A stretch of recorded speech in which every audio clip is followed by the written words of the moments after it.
Please wait. Wike is the FCT minister. Akpabio is the Senate president. Both of these individuals, they both live in Abuja, and yet they do not use the government hospitals. If you don't use the government hospitals, how are you going to know what is going on there? How are you going to know the kind of policies that you need to propagate in order to make things improve, for the normal average Nigerians?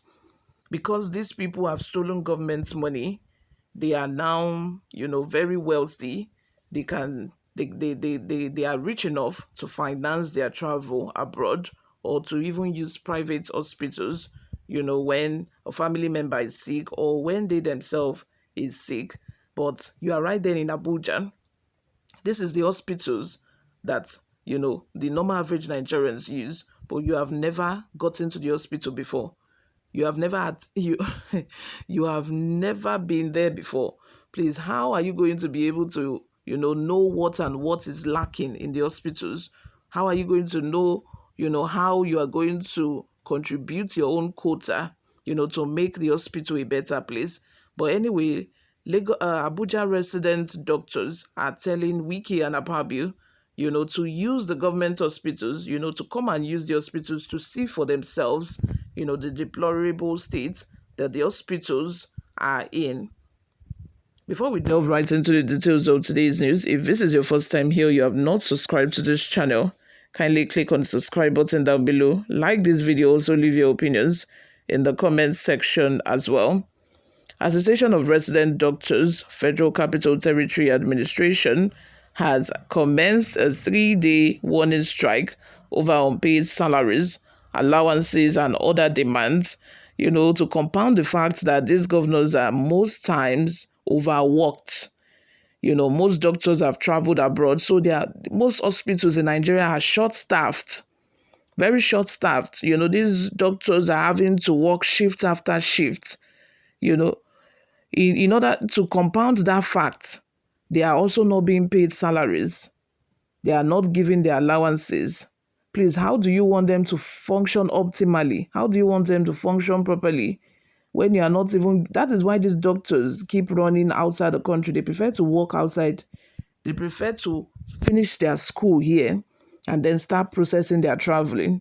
Before you know it, they have gone, It's remaining only those young doctors, those small doctors on housemanship. They are the only ones left. If you even get to the hospitals today, you will only find young doctors. You will never see, very experienced doctors who have like 10, 20 years experience. All you will find are very young doctors who are just starting off.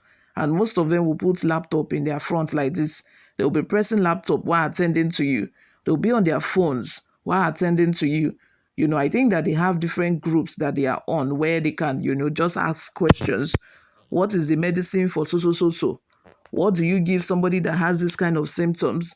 I think they have such groups, and before you know it, while you are talking and telling them, oh, my head is paining me, my hand is paining me, they're already pressing their phones, typing to send to the group so that, people who have more experience than they do can contribute and, tell them the solution.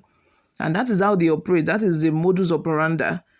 And to top that off, they are not being paid well. How do you expect them to function? How do you expect them to operate well, to give their best to people? Moving on, this is even as they challenge the FCT minister, Nyesom Wike, and Senate President Govt Akpabio to use government hospitals to fill the plight of public health workers and patients. The strike, which has grounded activities in government hospitals in Abuja, came after a 3-week ultimatum issued last year by the doctors elapsed. The president of ARD-FCTA, Dr. George Ebong, disclosed these in a press briefing in Abuja on Wednesday. He said the discussion, which is a fallout from its members' Congress, held on Tuesday came because doctors in Abuja have become abandoned projects. The 3-day strike is being implemented across all government hospitals in Abuja, from Wuse to Asokoro, Maitama, Kubwa, Zuba, Kwali, Abaji, Inyanya, and others, all of our hospitals in Abuja. We gave the government a 3-week ultimatum to meet our demands, and after that, we met with them and dialogued on several occasions. They pleaded for 2 weeks, but after that elapsed, nothing has been done, not even the minimum thing. We expected them to pay for the 6 months of unpaid arrears for doctors. 6 months. Imagine not paying doctors for 6 months, and you expect them to continue operating. Meanwhile, you allocate money for your constituency projects for yourselves, and you would not even do it. You will use SPVs, to take money out of the government account, yet you will not utilize the money. But here you have doctors who are just asking for what they have worked for. They're asking for 6 months. How can you not pay people for 6 months? In good conscience, you did not pay people for 6 months? Like how? And some people are saying that Wike is working, Wike is doing well in Abuja. Please, how is it working when he's not impacting the lives of, people under him? Moving on, after this 3-day strike, we will do an appraisal. If nothing is done, we will go on an indefinite strike. We want the Minister of FCT to solve this problem to avert an indefinite shutdown of the hospitals in Abuja, he said, challenging Minister Wike and Senate President Akpabio to use public hospitals. Ebong accused government officials of neglecting health facilities and workers' welfare in Abuja. If we are ready to fix the health care system in this country, I could think that every government official must use the government hospitals. Let's start with that. I would like to see the minister use Wuse General Hospital. I would like to see Senate President use Maitama General Hospital. I would like to see the Speaker use Inyanya General Hospital. Then we can start to fix the system.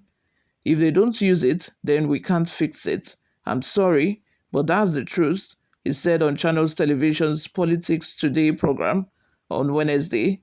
You all, what are your thoughts? Let's have them in the comment section. Before we go, let's take a look at some of the reactions we got online. The first comment comes from Mike Onwachukwu. Says, more than 95% of people in the government were not elected. They got there by either snatching, grabbing, and running with it, or by go-to-court means. They have no regard for the governed. Victor says, you guys have seen it, Abi. I kept shouting it a few years ago that you all should stop celebrating leaders who embarked only on infrastructural development without human capital development. But some of you attacked me, called me all sorts of names. See your country now. Can you all breathe? Increment every day is what we experience from our leaders who knows nothing about governance. Nigerians thank God that air is free, otherwise on a 4-year from these leaders. And I feel like, infrastructural development is good, is fine, but at the same time, I feel that there should be balance. Both human capital development and infrastructural development are very important. If you just embark solely on infrastructural development without impacting the lives of people in your state, that is zero. And if you also go on human capital development without actually, doing infrastructural development, that is also nearly zero, but not zero. Because I think human capital development is the best investment that you can go for. But you just need to find a balance. There needs to be a balance. Ladoga says, useless country called Nigeria. Biafra must actualize either by force or peace. Nothing else can stop Biafra. All right, then. You all, thank you very much for always listening and watching. This is where I'm going to stop for now. I will see you all in my next video. Bye for now.